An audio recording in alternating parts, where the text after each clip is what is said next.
नमो भगवते वासुदेवाय। भक्तों, आज के वीडियो में श्रवण करेंगे कामिका एकादशी की व्रत कथा। आपको बता दें कि इस साल कामिका एकादशी 21 जुलाई दिन सोमवार को पड़ रही है और पारण 22 जुलाई को सुबह 5:37 से 7:05 तक रहेगी। भक्तों, श्रावण मास की कृष्ण पक्ष की एकादशी को कामिका एकादशी कहते हैं। इस एकादशी का व्रत करने से भक्तों की हर कामनाएं पूर्ण हो जाती है। तो आइए जानते हैं एकादशी व्रत की संपूर्ण विधि और श्रवण करेंगे कथा। हर देश में है, प्रत्येक धर्म व्रत के लिए आज्ञा देता है, क्योंकि इसका विधान आत्मा और मन की शुद्धि के लिए है। व्रत या उपवास करने से ज्ञान शक्ति में वृद्धि होती है तथा सद्विचारों की शक्ति प्राप्त होती है। व्रत एवं उपवास में निषेध आहार का त्याग एवं स्वास्थ्यिक आहार का विधान है।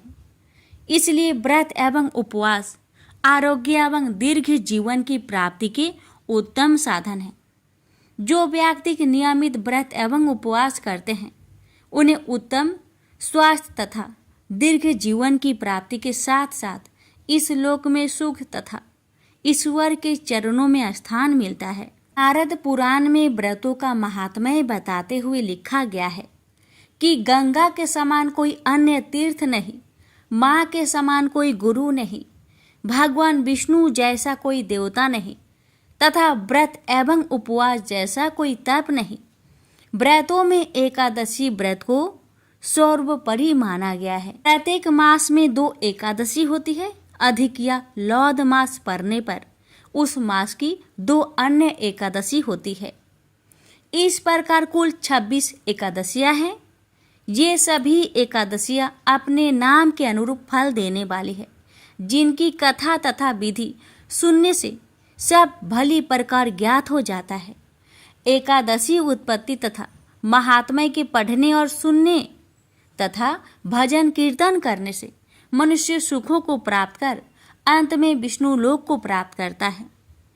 एकादशी व्रत के 2 भेद हैं, नित्य और काम्य। यदि एकादशी का व्रत बिना किसी फल की इच्छा से किया जाए तो वह नित्य कहलाता है, और यदि किसी प्रकार के फल की इच्छा जैसे धन पुत्र आदि की प्राप्ति अथवा रोग दोष कलेश आदि से मुक्त के लिए किया जाए तो वह काम्य कहलाता है। अब आइए जानते हैं एकादशी व्रत की विधि विधान और सामग्री के बारे में। एकादशी व्रत करने वाले स्त्री पुरुष को 10वीं वाले दिन मांस प्याज तथा मसूर की दाल आदि का सेवन कदापि नहीं करना चाहिए। एकादशी वाले दिन प्रातः पेड़ से तोड़ी हुई लकड़ी की दातुर नहीं करनी चाहिए। इसके स्थान पर नींबू जामुन या आम के पत्तों को चबाकर मुख शुद्ध कर लेना चाहिए। उंगली से कंठ शुद्ध करना चाहिए। इस दिन ध्यान रखें, वृक्ष से पत्ता तोड़ना वर्जित है, अतः स्वयं गिरे हुए पत्तों का ही उपयोग करें। पत्ते उपलब्ध ना होने पर 12 बार शुद्ध जल से कुल्ले कर मुख शुद्धि करनी चाहिए। फिर स्नान आदि कर मंदिर में जाकर गीता पाठ करना चाहिए या पुरोहित आदि से सुनना चाहिए। भगवान के सम्मुख इस प्रकार प्रण करना चाहिए, आज मैं दुराचारी चोर व पाखंडी व्यक्ति से बात व्यवहार नहीं करूंगा, किसी से कड़वी बात कर उसका दिल नहीं दुखाऊंगा, गाय ब्राह्मण आदि को फलहार व अन्न आदि देकर प्रसन्न करूंगा, रात्रि जागरण कर कीर्तन करूंगा, ओम नमो भगवते वासुदेवाय इस 12 अक्षर मंत्र का जाप करूंगा, राम कृष्ण इत्यादि विष्णु सहस्त्र नाम को कंठ का आभूषण बनाऊंगा। इस प्रकार प्रण करने के बाद श्री हरि भगवान विष्णु का स्मरण कर प्रार्थना करनी चाहिए, हे तीनों लोकों के स्वामी, मेरे प्राण की रक्षा करना, मेरी लाज आपके हाथ है, अतः इस प्रण को पूरा कर सकूं ऐसी शक्ति मुझे देना प्रभु। यदि अज्ञानवश किसी निंदक से बात कर बैठे तो इस दोष के निवारण के लिए भगवान सूर्य नारायण के दर्शन करके धूप दीप से श्री हरि की पूजा अर्चना कर क्षमा मांग ले। इस दिन घर में झाड़ू नहीं लगानी चाहिए। चींटी आदि सूक्ष्म जीवों की मृत्यु का डर रहता है। एकादशी के दिन बाल नहीं कटवाने चाहिए और ना ही ज्यादा बोलना चाहिए। ज्यादा बोलने से ना बोलने योग्य वचन भी मुख से निकल जाते हैं। एकादशी वाले दिन यथाशक्ति अन्न दान करना चाहिए, परंतु स्वयं किसी का दिया हुआ अन्न कदापि ना ले। असत्य वचन व कपट आदि कुकर्मों से दूर रहना चाहिए। दशमी के साथ मिली हुई एकादशी वृद्ध मानी गई है। शिव उपासक तो इसको मान लेते हैं, परंतु वैष्णव योग द्वादशी से मिली हुई एकादशी का ही व्रत करे और त्रयोदशी आने से पूर्व व्रत का पारण कर ले। फलहारी को गोभी, गाजर, सलगम, पालक, कुल्फा का साग इत्यादि का सेवन नहीं करना चाहिए, बल्कि आम, अंगूर, केला, बादाम, पिस्ता इत्यादि अमृत फलों का सेवन करना चाहिए। जो भी फलहार ले भगवान को भोग लगाकर तथा तुलसी दल छोड़कर ग्रहण करना चाहिए। द्वादशी के दिन ब्राह्मण को मिष्टान, दक्षिणा आदि देकर प्रसन्न कर परिक्रमा लेनी चाहिए। किसी संबंधी की मृत्यु होने पर उस दिन एकादशी व्रत रखकर उसका फल उसे संकल्प कर देना चाहिए और श्री गंगा जी में पुष्प अस्थि प्रवाह करने पर भी एकादशी व्रत रखकर फल प्राणी के निमित्त दे देना चाहिए। प्राणी मात्र को प्रभु का अवतार समझकर किसी प्रकार का छल कपट नहीं करना चाहिए। मीठे वचन बोलने चाहिए। अपना अपमान करने या कड़वे शब्द बोलने वाले को भी आशीर्वाद देनी चाहिए। किसी भी प्रकार क्रोध नहीं करना चाहिए। क्रोध चंडाल का रूप होता है। देव रूप हो संतोष कर लेना चाहिए। संतोष का फल हमेशा मीठा होता है। सत्य वचन बोलने चाहिए तथा मन में दया भाव रखना चाहिए। इस विधि से व्रत करने वाला मनुष्य दिव्य फल को प्राप्त करता है। अब आइए भक्तों, हम जानते हैं एकादशी व्रत की पूजन सामग्री के बारे में। सामग्री कुछ इस प्रकार से है। फूल माला, फूल गुलाब की पंखुड़ियाँ, दूब आम के पत्ते, कुसा, तुलसी, रौली, मौली, धूप बत्ती, केसर, कपूर, सिंदूर, चंदन, प्रसाद में पेड़ा, बतासा, ऋतुफल, केला, पान, सुपारी, रुई, गंगाजल, अग्निहोत्र, भस्म, गोमूत्र, अबीर, अक्षत, अभ्रक, गुलाब जल, धान का लावा, इत्र, सीसा, इलायची, पंचमेवा, हल्दी, पीली सरसों, मेहंदी, नारियल, गोला, पंचपल्लव, बंधनवार, कच्चा सूत, मूंग की दाल, उड़द, काले, बेलपत्र, पंचरत्न, सप्तमित्रिका, सप्तधान्य, पंचरंग एवं तो भद्र के लिए लाल सफेद वस्त्र, नवग्रह हेतु चौकी, घंटा, शंख, कलश, गंगा सागर, कटोरी, थाली, बाल्टी, करछी, प्रधान, प्रतिमा, पंचपात्र, आचमनी, अर्घा, तष्टा, स्वर्ण सलाका, सिंहासन, छत्र, चवर, अक्षत, जौ, घी, दिया सलाई आदि वन सामग्री में यज्ञ पात्र व समिधा आदि ले। आइए भक्तों, हम श्रवण करेंगे कामिका एकादशी व्रत की संपूर्ण कथा। अवन मास के कृष्ण पक्ष की एकादशी पवित्र एकादशी अथवा कामिका एकादशी कहलाती है। इस दिन भगवान श्रीधर की पूजा की जाती है। इस व्रत के करने से सभी कामनाओं की पूर्ति होती है। इसी से इसे कामिका एकादशी कहा गया है। इसके करने से ब्रह्म हत्या तक का दोष निवारण हो जाता है। वास्तव में यह बहुत पवित्र और पुण्यदायी व्रत है जो हर प्रकार के पापों से मुक्ति दिलाने में समर्थ है। कुंती पुत्र धर्मराज युधिष्ठिर बोले कि हे भगवान, मैंने आषाढ़ माह के शुक्ला पक्ष की देवशयनी एकादशी का सविस्तार वर्णन सुना। अब आप मुझे श्रावण के कृष्ण पक्ष की एकादशी की कथा सुनाइए। उस एकादशी का नाम क्या है तथा इसकी विधि क्या है? इसमें कौन से देवता की पूजा होती है? श्री कृष्ण भगवान बोले कि राजन, इस एकादशी की कथा कहता हूँ, ध्यान पूर्वक सुनो।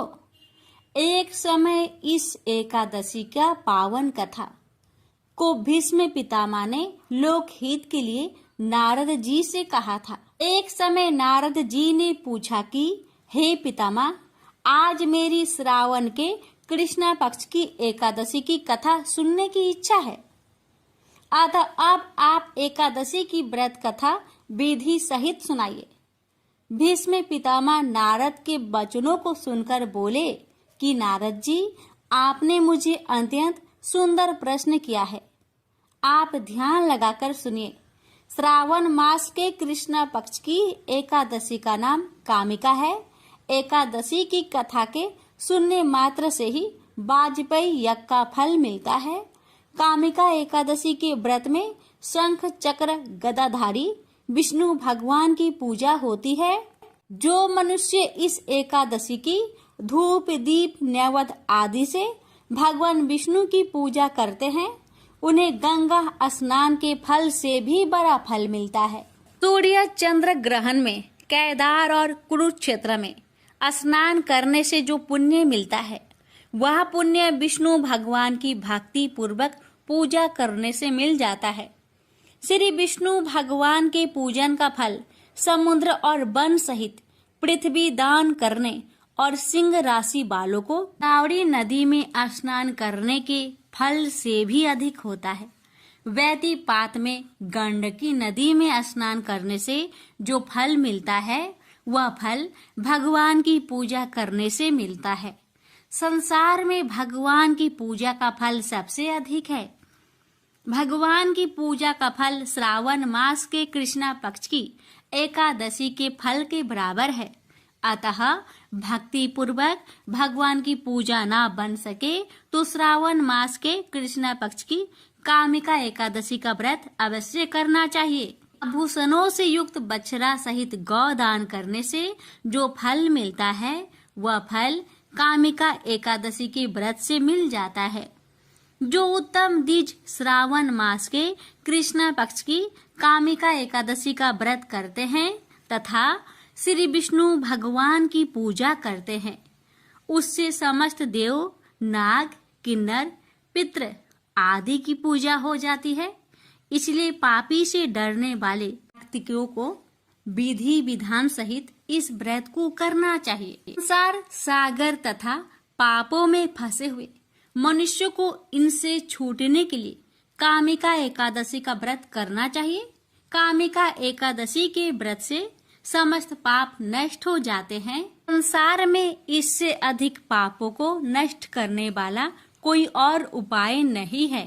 हे नारद जी, स्वयं भगवान ने अपने मुख से कहा है कि मनुष्य को अध्यात्म विद्या से जो फल मिलता है, उससे अधिक फल कामिका एकादशी का व्रत करने से मिल जाता है। इस व्रत के करने से मनुष्य अंतिम समय में अनेक दुखों से युक्त अमराज तथा नरक के दर्शन नहीं करता। कामिका एकादशी के व्रत तथा रात्रि के जागरण से मनुष्य को कुयोनि नहीं मिलती और अंत में स्वर्ग को जाता है। जो मनुष्य श्रावण मास के कृष्णा पक्ष की कामिका एकादशी को तुलसी से भक्ति पूर्वक श्री विष्णु भगवान की पूजा करते हैं, वे इस संसार सागर में रहते हुए भी इस प्रकार अलग रहते हैं जिस प्रकार कमल पुष्प जल में रहता हुआ भी जल से अलग रहता है। भगवान की तुलसी दल से पूजा करने का फल 1 भार स्वर्ण और 4 भार चांदी के दान के फल के बराबर है। विष्णु भगवान रत्न, मोती, मणि आदि आभूषणों की अपेक्षा तुलसी दल से अधिक प्रसन्न होते हैं। जो मनुष्य भगवान की तुलसी दल से पूजा करते हैं, उनके समस्त पाप नष्ट हो जाते हैं। हे नारद जी, मैं भगवान की अत्यंत प्रिय श्री तुलसी जी को नमस्कार करता हूँ। तुलसी जी के दर्शन मात्र से मनुष्य के समस्त पाप नष्ट हो जाते हैं और शरीर के स्पर्श मात्र से मनुष्य पवित्र हो जाता है। तुलसी जी को जल से स्नान कराने से मनुष्य की समस्त यातनाएं नष्ट हो जाती है। जो मनुष्य तुलसी जी को भक्ति पूर्वक भगवान के चरण कमलों में अर्पित करता है, उसे मुक्ति मिलती है। जो मनुष्य इस कामिका एकादशी की रात्रि जागरण करते हैं और दीप दान करते हैं, उनके पुण्य को लिखने में चित्रगुप्त भी असमर्थ है। तो मनुष्य एकादशी के दिन भगवान के सामने दीप जलाते हैं। उनके पितृ स्वर्ग लोक में सुधा का पान करते हैं। जो मनुष्य भगवान के सामने घी या तेल का दीपक जलाते हैं, उनको सूर्य लोक में भी सहस्त्रों दीपकों का प्रकाश मिलता है। प्रत्येक मनुष्य को इस एकादशी का व्रत अवश्य करना चाहिए। व्रत के करने से ब्रह्म हत्या, ब्राह्मण हत्या आदि के समस्त पाप नष्ट हो जाते हैं और इस लोक में सुख भोग कर अंत में विष्णु लोक को जाते हैं। इस कामिका एकादशी के महात्म्य के श्रवण व पठन से मनुष्य स्वर्ग लोक को जाते हैं। प्रेम से बोलिए लक्ष्मी नारायण भगवान जी की जय हो। भगवान आपकी कथा कहने वाले, सुनने वाले, कार भरने वाले सभी पर अपनी कृपा सदा सर्वदा बनाए रखना। प्रेम से बोलिए लक्ष्मी नारायण भगवान जी की जय। एक राजा था, उसके राज्य में प्रजा सुखी थी। एकादशी को कोई भी अन्न नहीं बेचता था, सभी फलहार करते थे। एक बार भगवान विष्णु ने राजा की परीक्षा लेनी चाहिए। भगवान ने एक सुंदरी का रूप धारण किया तथा सड़क पर बैठ गए। तभी राजा उधर से निकला और सुंदरी को देख चकित रह गया। उसने पूछा, हे सुंदरी, तुम कौन हो और इस तरह यहाँ क्यों बैठी हो? तब सुंदर स्त्री बने भगवान बोले, मैं निराश्रिता हूँ। नगर में मेरा कोई जाना पहचाना नहीं है, किससे सहायता मांगू? राजा उसके रूप पर मोहित हो गया। वह बोला, तुम मेरे महल में चलकर मेरी रानी बनकर रहो। सुंदरी बोली, मैं तुम्हारी बात मानूंगी, पर तुम्हें राज्य का अधिकार मुझे सौंपना होगा। राज्य पर मेरा पूर्ण अधिकार होगा। मैं जो भी बनाऊंगी तुम्हें खाना होगा। राजा उसके रूप पर मोहित था, अतः उसकी सभी शर्तें स्वीकार कर ली। अगले दिन एकादशी थी। रानी ने हुक्म दिया कि बाजारों में अन्य दिनों की तरह अन्न बेचा जाए। उसके घर में मांस मछली आदि पकाए तथा परोसकर राजा से खाने के लिए कहा। यह देखकर राजा बोला, रानी, आज एकादशी है, मैं तो केवल फलहार ही करूँगा। तब रानी ने शर्त की बात याद दिलाई और बोली, या तो खाना खाओ, नहीं तो मैं बड़े राजकुमार का सिर काट दूंगी। राजा ने अपनी स्थिति बड़ी रानी से कही तो बड़ी रानी बोली, महाराज, धर्म न छोड़ो, बड़े राजकुमार का सिर दे दे। पुत्र तो फिर मिल जाएगा, पर धर्म नहीं मिलेगा। इसी दौरान बड़ा राजकुमार खेल कर आ गया। माँ की आंखों में आंसू देखकर वह रोने का कारण पूछने लगा, तो माँ ने उसे सारी वस्तु स्थिति बता दी। तब वह बोला, मैं सिर देने को तैयार हूँ, पिताजी के धर्म की रक्षा होगी, जरूर होगी। राजा दुखी मन से राजकुमार का सिर देने को तैयार हुआ तो रानी के रूप में भगवान विष्णु ने प्रकट होकर असली बात बताई। राजन, तुम इस कठिन परीक्षा में पास हुए। भगवान ने प्रसन्न मन से राजा से वर मांगने को कहा तो राजा बोला, आपका दिया सब कुछ है, हमारा उद्धार करे। उसी समय वहां एक विमान उतरा। राजा ने अपना राज्य पुत्र को सौंप दिया और विमान में बैठकर परम धाम को चला गया। प्रेम से बोलिए जय श्री हरि। एक बुढ़िया माँ एक बार 11 माता का व्रत रखी। बड़ी ही भाव भक्ति से पूजा अर्चना की। उन्हें वृद्ध अवस्था में क्या बाधा थी? वो तो अपने पुत्र पौत्रों की सुख सुविधा के लिए व्रत रखने लगी। वे दिन भर तो जरा कठोर मन करके अपनी प्यास को रख रही। दिन में पूजा पाठ किया, कथा सुनी और पंडित जी को मिट्टी के पात्र में भरकर पानी और ऋतुफल दान दिया। दोनों भर भर कर पूरा वितरण किया।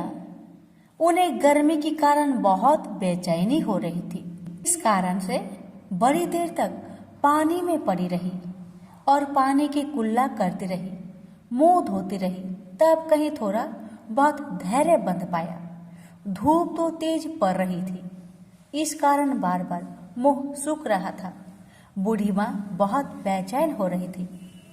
एक बुढ़ापा और दूसरे ये भयंकर गर्मी, वृद्ध अवस्था की स्थिति तो कुछ दूसरे ही प्रकार की होती है। ऐसे तैसे रो धो के दिन कट पाया। अब पहाड़ सी रात सामने थी, उसका काटना बड़ा ही कठिन दिखाई दे रहा था। खटिया पर पड़े शांति नहीं मिल रही थी। वे बार बार करवट बदल रही थी। अनेक बार वो बाहर जाती और भीतर आती। उन्हें घर के अंदर शांति नहीं थी। वे पड़ी पड़ी एकादशी माता का स्मरण करती रही।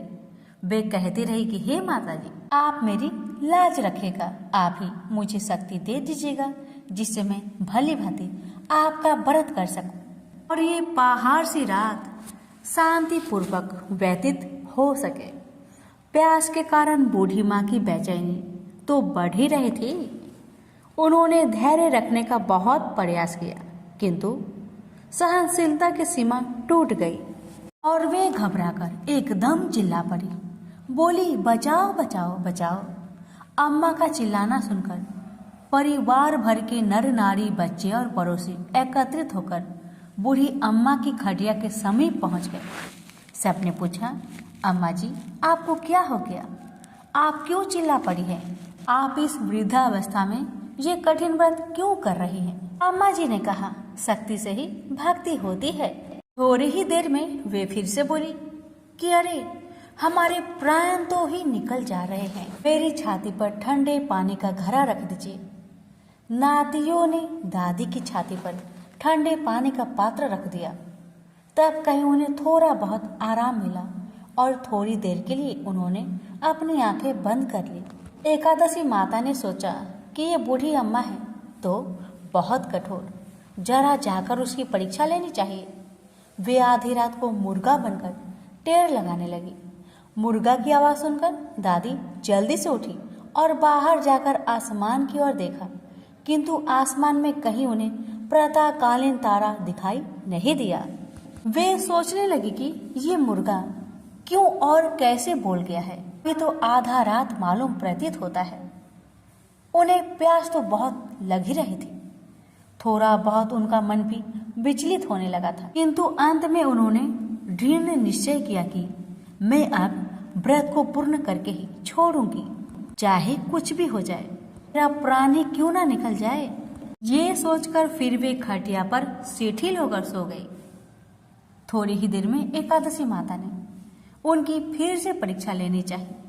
एक छोटी सी बालिका एक गिलास में शरबत लेकर उनके सिरहाने खड़ी हो गई और जोर से बोली, दादी जी, सवेरा हो गया, हाथ मुंह धोकर शरबत पी लीजिएगा। पहले तो शरबत का गिलास देखकर उनका मन ललचाने लगा, किंतु अचानक व्रत का स्मरण हो आया और उन्होंने सोचा कि मैं किसी भी प्रकार से अभी शरबत नहीं पी सकती हूँ, और वे शांतिपूर्वक अपनी खटिया पर लेट गई।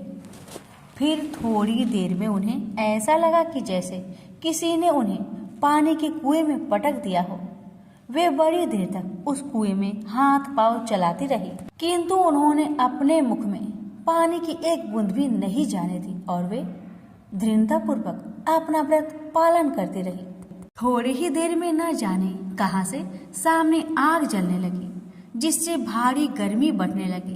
प्यास के कारण प्राण निकलने लगे, किंतु बूढ़ी अम्मा का कुछ भी नहीं बिगड़ पाया। वे जहां की तहां मुस्कुराती हुई बैठी रही। थोड़ी ही देर में बाहर प्रकाश दिखाई देने लगा। ऐसा लगा कि जैसे सवेरा हो आया। बूढ़ी अम्मा ने जब बाहर निकलकर देखा तो समझ गई कि अभी सवेरा होने में 3-4 घंटे की देरी है। यह जानकर वे शांति पूर्वक इधर उधर घूमने फिरने लगी। एकादशी माता ये बात अच्छी तरह से समझ गई कि ये बूढ़ी अम्मा किसी भी प्रकार से अपने व्रत से नहीं टल सकती। वे उनके सत्य व्रत को ही अच्छी तरह से समझ गई। सवेरा होते ही बूढ़ी माँ ने स्नान किया, भगवान का पूजा पाठ किया, एकादशी माता की कथा सुनी, ब्राह्मणों को दक्षिणा देकर भोजन करवाया। तब कहीं बूढ़ी अम्मा ने जल ग्रहण किया। कन्याओं को भोजन कराने के बाद अम्मा ने भोजन किया। उस श्रेष्ठ व्रत के प्रताप से बूढ़ी अम्मा की आयु में वृद्धि हो गई। उनका घर परिवार हरा भरा हो गया। घर में अब उनके कोई भी अभाव नहीं रहा। वे हर तरह के सुख साधनों से संपन्न हो गई। नाती नातिनों से उनका घर भर गया और वे उसी दिन से 12 महीने की एकादशी का व्रत करने लगी। एकादशी माता के व्रत के प्रताप से इस संसार में हर प्रकार के सुख भोग कर अंत में बैकुंठ धाम को चली गई। से बोलिए एकादशी माता की जय। अति प्राचीन काल की बात है। द्रविड़ देश में एक पांड्यवंशी राजा राज्य करते थे। उनका नाम था इंद्रधुम्न। वे भगवान की आराधना में ही अपना अधिक समय व्यतीत करते थे। यद्यपि उनके राज्य में सर्वत्र सुख शांति थी, प्रजा प्रत्येक रीति से संतुष्ट थी, तथापि राजा इंद्रधुम्न अपना समय राज्य कार्य में कम ही दे पाते थे। वे कहते थे कि भगवान विष्णु ही मेरे राज्य की व्यवस्था करते हैं, अतः वे अपने इष्ट परम प्रभु की उपासना में ही दृढ़चित रहते थे। राजा इंद्रधुम्न के मन में आराधना की लालसा उत्तरोत्तर बढ़ती ही गई। इस कारण वे राज्य का त्याग कर मलय पर्वत पर रहने लगे। उनका भेष तपस्वियों जैसा था। सिर के बाल बढ़कर जटा के रूप में हो गए थे। वे निरंतर परम ब्रह्मा परमात्मा की आराधना में तल्लीन रहते थे। उनके मन और प्राण भी श्री हरि के चरण कमलों में मधुकर बने रहते। इसके अतिरिक्त उन्हें जगत की कोई वस्तु नहीं सुहाती। उन्हें राज्य, कोष, प्रजा तथा पत्नी आदि किसी प्राणी या पदार्थ की स्मृति ही नहीं होती थी। एक बार की बात है, राजा इंद्रधुम्न प्रतिदिन की भांति स्नान आदि से निवृत्त होकर सर्वसमर्थ प्रभु की उपासना में तल्लीन थे। उन्हें ब्रह्मा जगत का तनिक भी ध्यान नहीं था। संयोग बस उसी समय महर्षि अगस्त्य अपने समस्त शिष्यों के साथ वहां पहुंच गए, लेकिन न पाद्य न अर्घ्य और न स्वागत मौन व्रती राजा इंद्रधुम्न परम प्रभु के ध्यान में निमग्न थे।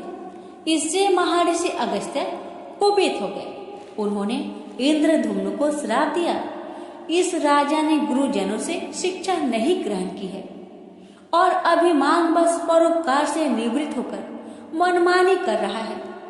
ब्राह्मणों का अपमान करने वाला यह राजा हाथी के समान जड़ बुद्धि है, इसलिए इसे घोर अज्ञानमय हाथी की योनि प्राप्त हो। महर्षि अगस्त्य भगवत दंभ इंद्रधुम्न को यह श्राप देकर चले गए। राजा इंद्रधुम्न ने इसे श्री भगवान का मंगलमय विधान समझकर प्रभु के चरणों में सिर रख दिया। क्षीरविद में 10 सहस्त्र योजन लंबा, चौड़ा और ऊंचा त्रिकूट नामक एक पर्वत था। वहां पर वैद्य अत्यंत सुंदर एवं श्रेष्ठ था। उस पर्वतराज त्रिकूट की तराई में ऋतुमान नामक भगवान वरुण का कीड़ा कानन था। उसके चारों ओर दिव्य वृक्ष सुशोभित थे। वे वृक्ष सदा पुष्पों और फूलों से लदे रहते थे। उसी कीड़ा कानन ऋतुमान के समय पर्वत श्रेष्ठ त्रिकूट के गहन मन में हथिनियों के साथ एक अत्यंत शक्तिशाली और अमित पराक्रमी गजेंद्र रहता था। एक बार की बात है, गजेंद्र अपने साथियों सहित तृष्णाधिक्य से व्याकुल हो गया। वह कमल की गंध से सुगंधित वायु को सुनकर चिताक्षर विशाल सरोवर के तट पर जा पहुंचा।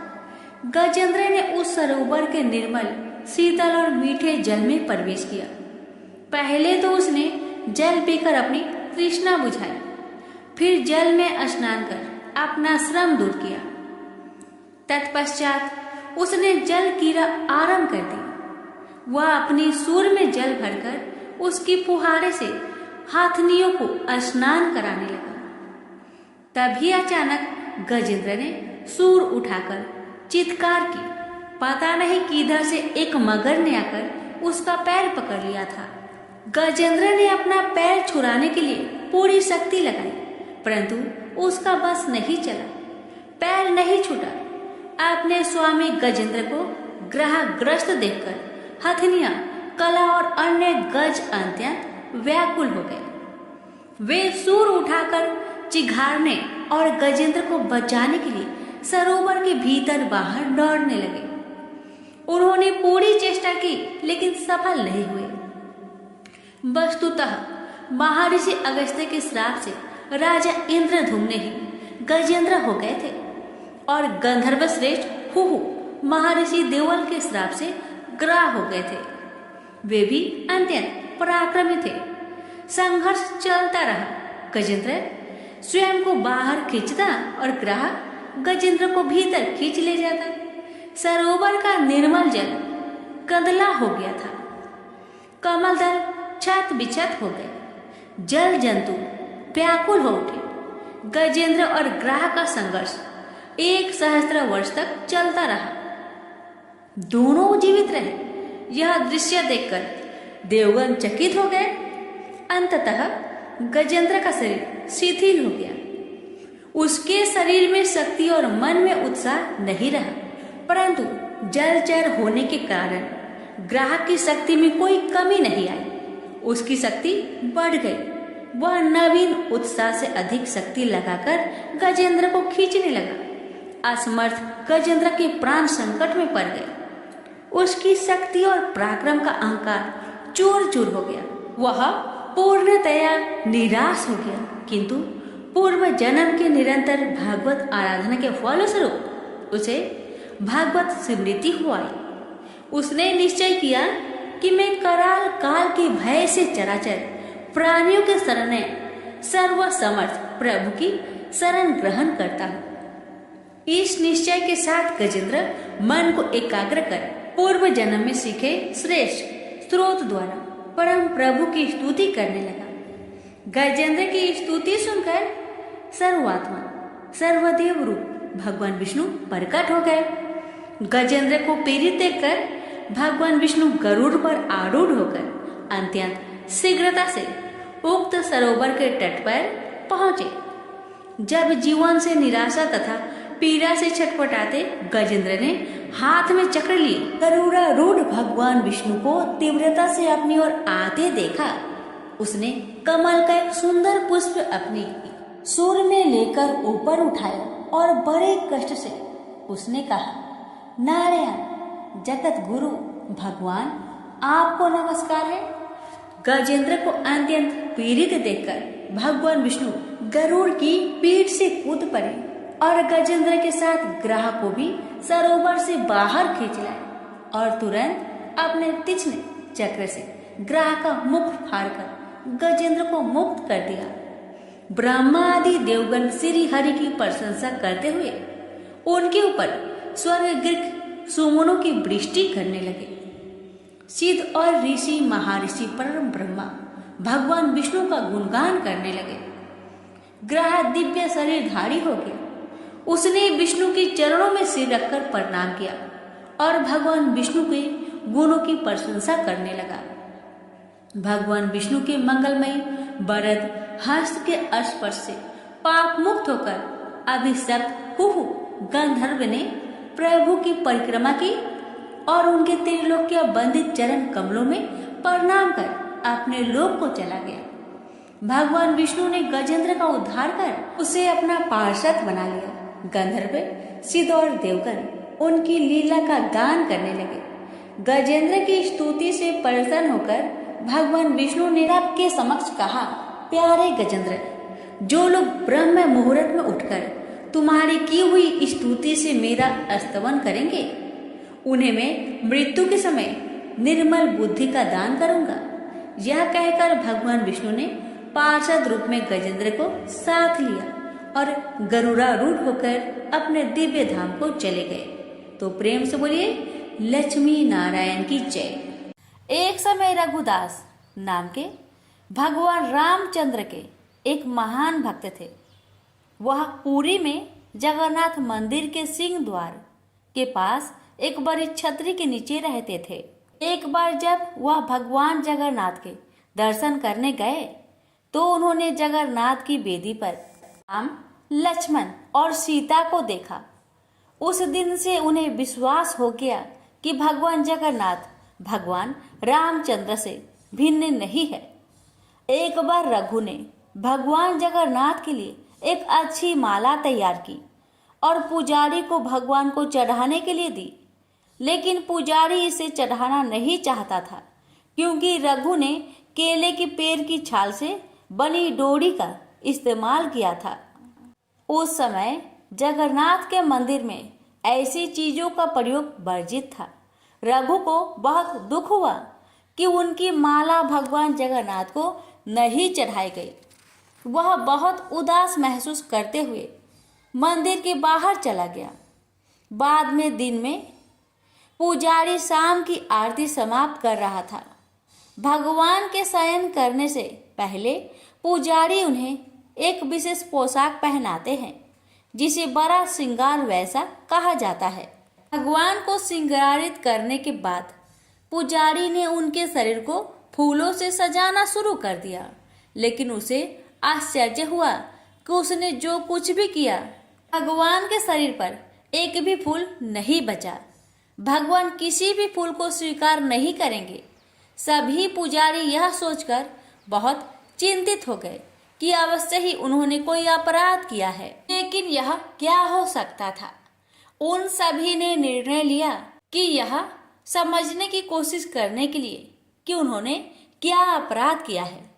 वे सभी मंदिर में सोएंगे और तब तक उपवास करेंगे जब तक भगवान उनके सपने में आकर उनके अपराध के बारे में सूचित नहीं कर देते। निश्चित रूप से उसी रात भगवान जगन्नाथ मुख्य पुजारी के सामने आए और उनसे कहा, मेरे भक्त रघुदास मेरे लिए एक फूल का माला लाए थे। उन्होंने इसे बहुत प्यार और भक्ति के साथ तैयार किया। आपने बाहरी विशेषता देखी, माला को उन्होंने मुझे देने से मना कर दिया। आप देख नहीं सकते कि उन्होंने कितनी अच्छी माला तैयार की है। उन्होंने इसे प्रेम और भक्ति से पिरोया। आप मेरा भक्त मेरी सेवा से वंचित होकर अपने घर में माला रखकर पड़ा हुआ है, उसके सामने माला पहनाओ। उसने कुछ भी नहीं खाया है और लगातार रो रहा है। वह अभी तक सोया नहीं है। जब तक मेरे भक्त की इच्छा पूरी नहीं हो जाती, मैं आपसे कोई माला कैसे स्वीकार कर सकता हूँ और कैसे मैं शांति से सो सकता हूँ। तुरंत प्रधान पुजारी जाग गया और उसने अन्य पुजारियों को सारी बात बताई। तब वे सभी रघुदास के पास गए और अपना अपराध समझाया और उनसे अपनी माला भगवान जगन्नाथ को देने के लिए कहा। यह सुनकर रघुदास बहुत प्रसन्न हुए कि भगवान इतने दयालु हैं कि वे स्वयं उनकी माला स्वीकार करने की प्रतीक्षा कर रहे हैं। रघुदास परम आनंद में थे। एक बार रघुदास बहुत गंभीर रोग से पीड़ित हो गए। उनकी तबीयत इतनी खराब हो गई कि वह बिस्तर से उठ भी नहीं पा रहे थे।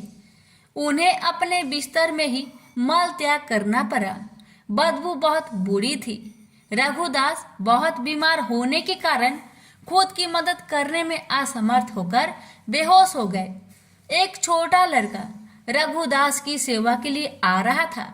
उन्होंने उसके शरीर को साफ किया और चंदन लगाया और गंध को दूर करने और कमरे को शुद्ध करने के लिए अच्छी सुगंधित चीजें पेश की। जब रघु को होश आया तो उन्होंने पाया कि वह लड़का स्वयं भगवान जगन्नाथ थे। रघु ने भगवान जगन्नाथ से कहा, मेरे प्रिय भगवान, आप यहाँ क्या कर रहे हैं? मेरी यह निम्न सेवा करके आप मुझे अपराधी बना रहे हैं। मैं आपसे सेवा प्राप्त करके और अधिक पापी बन रहा हूँ। हे भगवान, आप बहुत दयालु हैं। आप ब्रह्मांड के स्वामी हैं। आप सब कुछ करने में समक्ष है। यदि आप चाहे तो आप मेरी बीमारी को आसानी से ठीक कर सकते हैं। मुझे ठीक करने के बजाय आप मेरी यह निम्न सेवा क्यों कर रहे हैं? भगवान ने उत्तर दिया, हाँ, मैं तुम्हें आसानी से ठीक कर सकता हूँ, लेकिन मैं चाहता हूँ कि तुम अपने सभी प्रबंध कर्मों से मुक्त हो जाओ, ताकि तुम इस जीवन के अंत में मेरे निवास पर वापस जाओ। तुम्हें ये भी जानना चाहिए कि जैसे कि मेरे भक्तों को मिलता है, मेरी सेवा करने से सुख मिलता है, मुझे भी अपने भक्तों की सेवा करने से सुख मिलता है। मैं सदैव आपकी सेवा करना चाहता हूँ। मुझ में और मेरे भक्त में कोई अंतर नहीं है। इस प्रकार भगवान और रघु के बीच बहुत घनिष्ठ संबंध थे। रघु बहुत सरल थे और उनका स्वभाव एक छोटे लड़के जैसा था। भगवान जगन्नाथ के साथ उनके संबंध बहुत मैत्रीपूर्ण थे। कभी कभी भगवान एक लड़की के रूप में उनके पास आते थे और वे दोनों एक साथ खेलते थे। यह सामान्यतः लोगों को ज्ञात था कि भगवान रघु के साथ खेलने के लिए उनके पास आए थे। सभी लोग रघु का आदर करते थे। वह बहुत प्रसिद्ध थे और लोगों के बीच भगवान जगन्नाथ के मित्र के रूप में जाने जाते थे। एक बार जगन्नाथ रघु के पास आए और उससे कहा कि वह राजा के बगीचे से कटहल चुराने के लिए उसके साथ चले। रघु ने कहा, तुम कटहल क्यों चुराना चाहते हो? यदि तुम्हें कटहल खाने की इच्छा है तो मुझे बताओ, मैं तुम्हारे लिए एक अच्छा कटहल लाऊंगा। भगवान जगन्नाथ ने उत्तर दिया, इस प्रकार मुझे अपने भक्त से सब कुछ मिल रहा है। वास्तव में मेरे पास सब कुछ है। माता यशोदा मुझे इतना मक्खन खिलाती थी और मुझे आनंद देती थी, लेकिन फिर भी मैं इस उद्देश्य के लिए दूसरे के घर जाता हूँ, माखन चुराने का। चुराई हुई चीजें खाने में एक विशेष आनंद होता है। आज मैं चाहता हूँ कि आप चोरी का वह आनंद महसूस करें। कृपया मेरे साथ आए। असहाय होकर रघु भगवान के प्रस्ताव पर सहमत हो गया और उनके साथ चला गया। वे दोनों राजा के बगीचे में दाखिल हुए। जगन्नाथ ने रघु से कहा, तुम पेड़ पर चढ़ जाओ, मैं जमीन पर खड़ा रहूंगा। तुम सबसे अच्छा और सबसे बड़ा कटहल तोड़कर नीचे फेंक देना। मैं यही खड़ा होकर उसे पकड़ लूंगा, फिर हम दोनों भाग जाएंगे। रघु ने भगवान की आदेश का ठीक वैसे ही पालन किया जैसे उन्होंने निर्देश दिया था। वह कटहल के पेड़ पर चढ़ गया और सबसे अच्छे और बड़े कटहल को ढूंढ निकाला, उसे तोड़ लिया। जगन्नाथ उसने पुकारा, क्या आप तैयार हैं? जगन्नाथ ने उत्तर दिया, हाँ, मैं तैयार हूँ, फेंक दो। रघु ने कटहल नीचे फेंक दिया, यह उम्मीद करते हुए कि जगन्नाथ उसे पकड़ लेंगे। लेकिन जगन्नाथ कहाँ थे? वह भाग गए थे। कटहल को पकड़ने वाला कोई नहीं था। वह बड़ी आवाज करते हुए जमीन पर गिरा और फट गया। जब राजा के माली ने आवाज सुनी तो वह समझ गया कि कोई कटहल चुराने के लिए बगीचे में घुसा है। वह तुरंत मौके पर भागा और देखा कि बड़ा कटहल जमीन पर खुला पड़ा था। फिर भी उसने आसपास किसी को नहीं देखा। जब उसने ऊपर देखा तो उसे रघुदास पेड़ पर बैठे दिखे। माली तुरंत राजा के पास गया और उसे बताया कि रघुदास उसके बगीचे से कटहल चुरा रहा था। वह अभी भी वही पेड़ की चोटी पर बैठा है। उसने उत्साहपूर्वक राजा से कहा। राजा को विश्वास नहीं हो रहा था कि रघु कटहल चुराने के लिए उसके बगीचे में घुसा था। इसलिए राजा ने अपने मंत्रियों को इकट्ठा किया और उस स्थान पर गए जहां माली ने संकेत किया था। वह रघुदास को पेड़ पर बैठे और कटहल को जमीन पर पड़ा देखकर आश्चर्यचकित रह गया। राजा के अनुरोध पर रघु पेड़ से नीचे उतर आया। राजा ने रघु से पूछा, मेरे प्रिय प्रभु, यदि तुम कटहल खाना चाहते थे तो आधी रात को मेरे बगीचे में आकर पेड़ पर चढ़ने की परेशानी क्यों उठा रहे हो? तुम मुझे बता सकते थे। मैं कर सकता था। कटहल उठाया और तुम्हारे घर भेज दिया। रघु ने राजा को पूरी कहानी बताई कि कैसे भगवान जगन्नाथ ने उसे धोखा दिया था। भगवान की लीला सुनकर सभी को आनंद आ गया और सभी हंस पड़े। उन्होंने रघु की महानता की प्रशंसा की। इस प्रकार मित्रता की मुद्रा में रघु भगवान जगन्नाथ के साथ लीलाएं करते। एक भक्त ने भगवान जगन्नाथ के साथ रघुदास की एक लीला का प्रदर्शनी वर्णन किया। एक बार रथ यात्रा के दौरान भगवान ने रथ पर स्थान ग्रहण किया था। राजा द्वारा सड़क साफ करने के बाद रथ चलने के लिए सब कुछ तैयार था। हजारों लोगों ने रस्सी खींची लेकिन रथ आगे नहीं बढ़ा। स्थिति को देखते हुए ब्रिटिश साहिवा ने रथ को खींचने के लिए एक शक्तिशाली हाथी की व्यवस्था की, फिर भी रथ नहीं हिलेगा। साहिवा ने रघुदास से कहा, रघुदास जी, यह कैसे भगवान है? मैंने हाथियों को लगा रखा है, फिर भी यह रथ नहीं चलेगा। यह सुनकर रघु रथ पर चढ़ गए और भगवान जगन्नाथ के निकट गए। उसने प्रभु के कान में कहा, तुरंत रथ चलने लगा। यह देखकर साहिवा आश्चर्यचकित रह गए।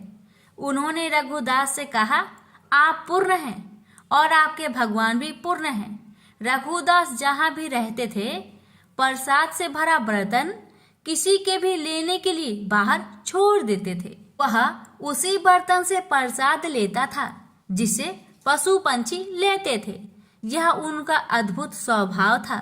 वह भगवान जगन्नाथ को बहुत प्रिय थे। जयराम सिंघारी वर्तमान समय में उपासकों के समाज में सबसे विद्वान व्यक्तियों में से एक माने जाते थे।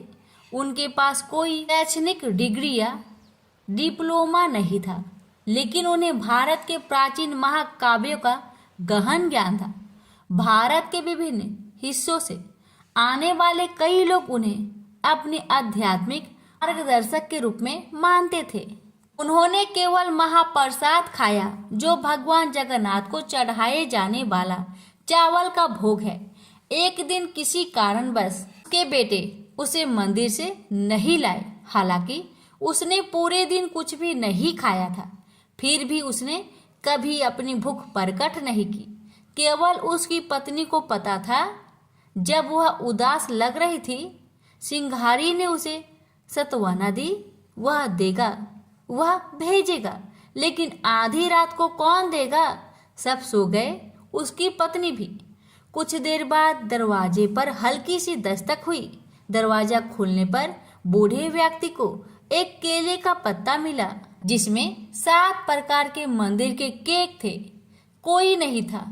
अगली सुबह जब उसने यह घटना बताई तो किसी ने उस पर विश्वास नहीं किया।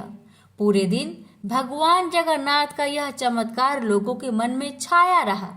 अगली रात सिंघारी को सपने में आवाज आई, क्या तुमने वह सब कुछ खा लिया जो दिया गया था? प्रेम से बोलिए जगन्नाथ भगवान की जय। एक समय की बात है, एक भाई बहन रहते थे। बहन का नियम था कि वह अपने भाई का चेहरा देखे ही खाना खाती थी।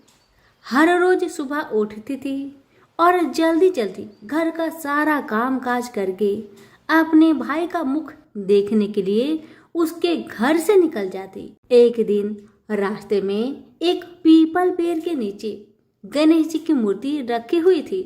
उसने भगवान के सामने हाथ जोड़कर कहा कि मेरे जैसा अमर सुहाग और मेरे जैसा अमर पिहर सबको दीजिए। यह कहकर वह आगे बढ़ जाया करती थी। हर दिन का उसका यही नियम था। जंगल के झाड़ियों के कांटे उसके पैरों में चुभा करते थे। एक दिन बहन भाई के घर पहुंची और भाई का मुख देखकर बैठ गई तो भाभी ने पूछा, पैरों में क्या हो गया है ननद जी? यह सुनकर उसने भाभी को जवाब दिया कि रास्ते में जंगल की झाड़ियों से गिरे हुए कांटे मेरे पाँव में चुभ जाते हैं।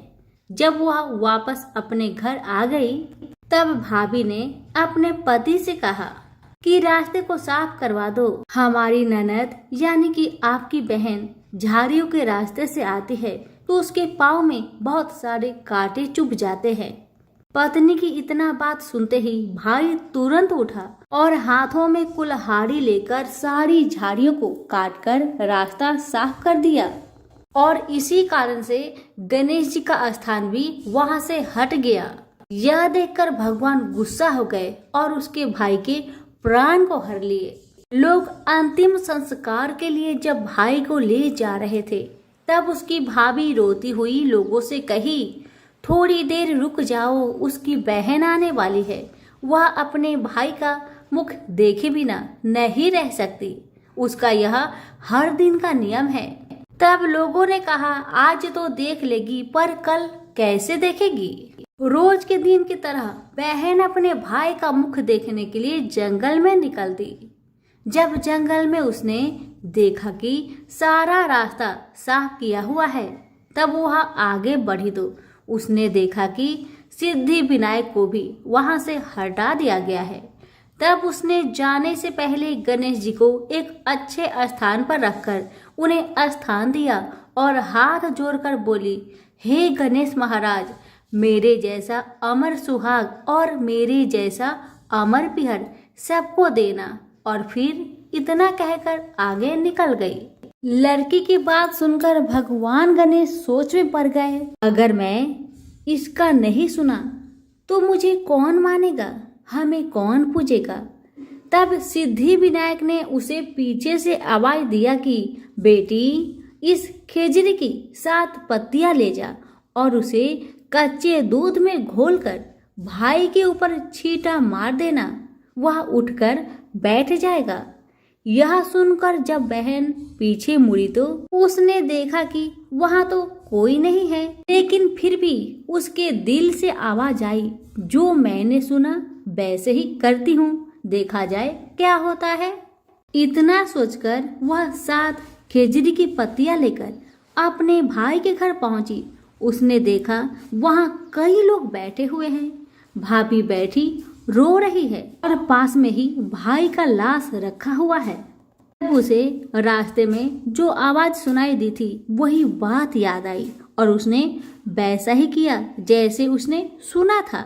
उसने खेजड़ी के 7 पत्तियों को बताए हुए नियम के तहत भाई के ऊपर इस्तेमाल किया। तब उसका भाई उठकर बैठ गया।